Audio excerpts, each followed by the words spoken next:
Now that we've gone over passive diffusion, active transport, and everything of the sort, it's time to look at a more representative sample of those concepts, especially in terms of solutions.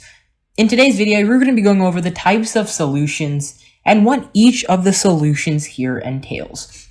Now today, we're going to be going over three major types of solutions: the hypertonic, isotonic, and hypotonic solution. And now before getting into the characteristics of these types of solutions, we have to break down their overall definitions. Now, of course, in the top left, you can see that the suffix tonic means strength. Now, if we go a bit deeper into these couple of roots right here, you can actually see that hyper means more, iso means equal, and hypo means less. And that'll come in handy, especially when we find out the characteristics of each type of solution. Now, let's go over what exactly we mean when we talk about solutions, talking about the main parts of a solution. Now, of course, like the word itself, a solution always comes with a solvent.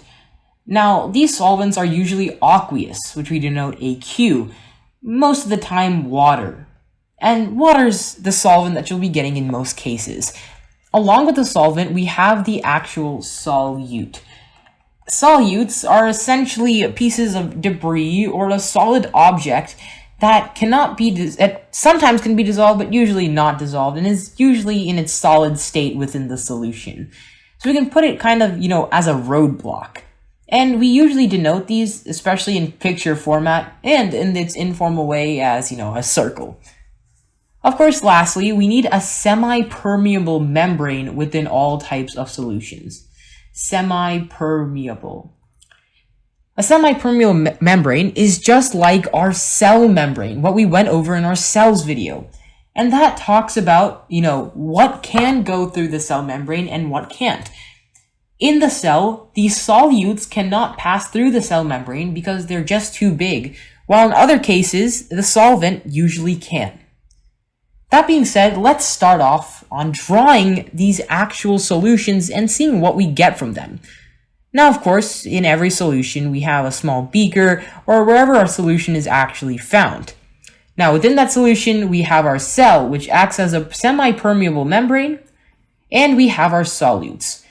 In a hypertonic solution, solutes are found in higher concentrations outside of the cell. And inside the cell, you might see much less concentration. Of course, we need to add in our water and our aqueous part of the solution here, inside and outside of the cell. And we can see that the concentration isn't exactly the same, with 5 times the amount of solute outside of the cell than within, and, the same concentration of water around in between the cell and the solution. It goes to show that, of course, when looking toward an equilibrium within these solutions, well, it's just not there. This means that to make the same concentration inside and outside of the cell needs to get rid of some of the water to go into the solution. So what will happen in a hypertonic solution is that the water inside of the cell will move to outside of the cell into the solution. And breaking down, the definition of hypertonic itself, when we go to breaking it down to parts, hyper, of course, meaning more strength, we can see that the entire definition of hypertonic is just that the solution has more strength or concentration of solutes than the cell. Of course, we have to tie this to a couple examples of maybe something we know a bit more. Hyper, if we think of it in terms of an informal setting, is when we eat too much sugar. And when we eat too much sugar, of course, we get a sugar rush and we release a lot of energy. In the same way, in a hypertonic solution, the cell releases a lot of water, or the aqueous part of the solution, into the rest of the solution that is extracellular. Now, talking about hypotonic solutions, well, hypotonic solutions are essentially the opposite of hypertonic solutions.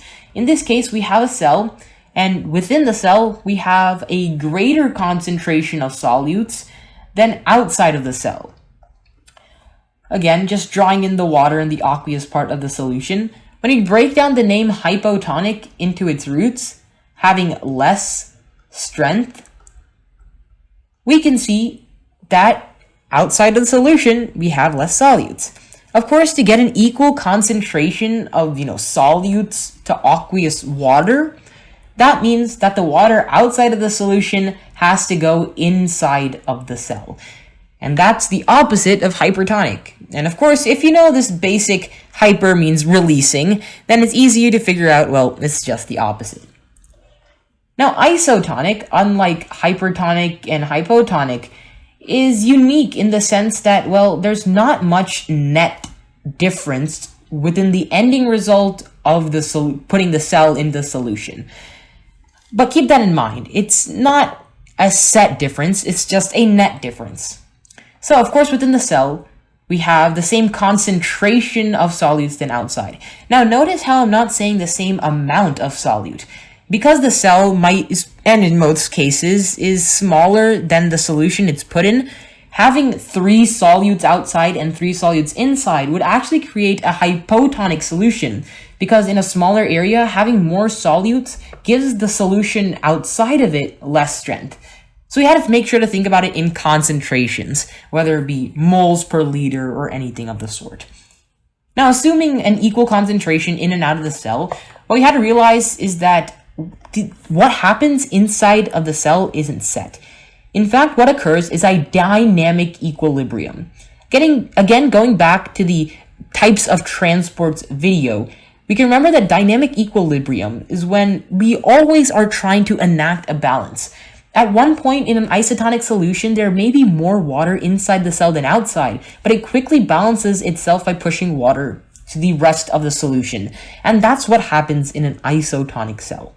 Again, breaking down the name just as we did the others, iso means the same, also equal, and tonic means strength. So isotonic is the same strength in the solution and inside the cell. Now, isotonic, hypertonic, and hypotonic do have major impacts on the cell, something that we'll get to next video. But overall, knowing the movement of water and then knowing the concentrations of solutes can be proven extremely effective and useful, especially when it comes to biology.